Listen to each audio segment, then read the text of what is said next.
The first thing that went cold wasn't my hands, it was my chest. We were sitting at a long dinner table, plates still warm, the low hum of polite conversation filling the room. My daughter was laughing at something her fiancé's mother said. Candles flickered. Glasses clinked. Everything looked like a picture of normalcy.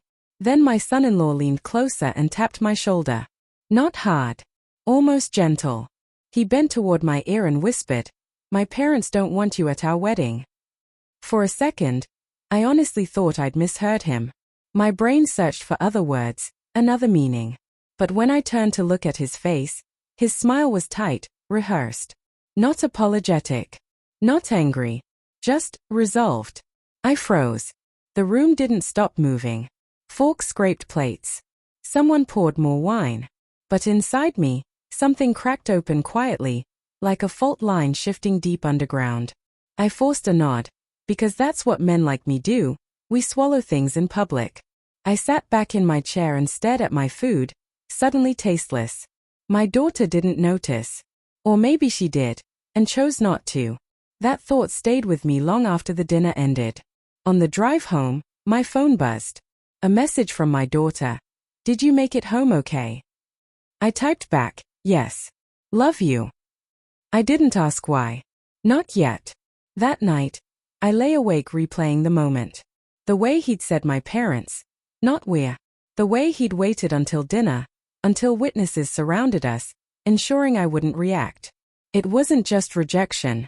It felt coordinated. Over the next few weeks, little things began to itch at me. Calls from my daughter went unanswered more often. When she did pick up, her voice felt rushed, distracted. Conversations ended quickly, like she was afraid of being overheard.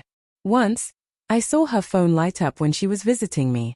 A message preview flashed before she turned it face down. "Did you tell him yet?" She smiled too fast when she caught me looking. "Work stuff," she said. I told myself I was imagining things. Parents always fear being replaced. Weddings do that, shift loyalties, redraw lines. I tried to be understanding. But then came the seating chart email. It was sent accidentally, to me. I stared at the screen, my heart thudding. Names neatly arranged. Family sections clearly labeled.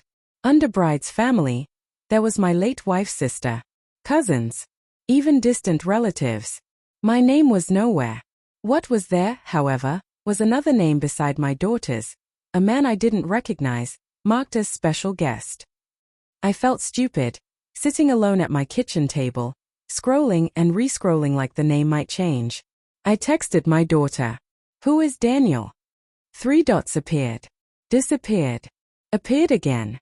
Finally, someone who helped us. Helped us. That's when the truth began to surface, not in a dramatic confession, but in fragments that hurt more because of their quietness. Daniel wasn't just someone. He was my daughter's emotional support long before the engagement. A man her fiancé's parents adored. A man who understood their values. A man who fit into their picture better than the widowed father who'd raised her alone after her mother died. And the worst part? My son-in-law knew. He told me during our confrontation weeks later, sitting stiffly across from me in a cafe. His voice shook, not with anger, but embarrassment. "They didn't want complications," he said. "Your opinions. Your questions." "And my daughter?" I asked. "What did she want?" He looked down. That answer gutted me more than any words could have.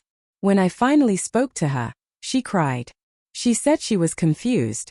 That she didn't mean for things to go this far. That excluding me was supposed to be temporary.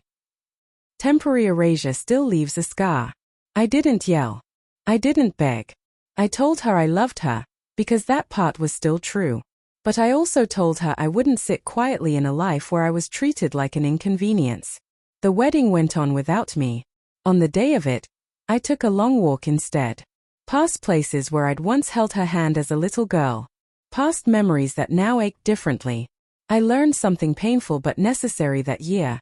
Love doesn't excuse betrayal, and silence doesn't equal strength.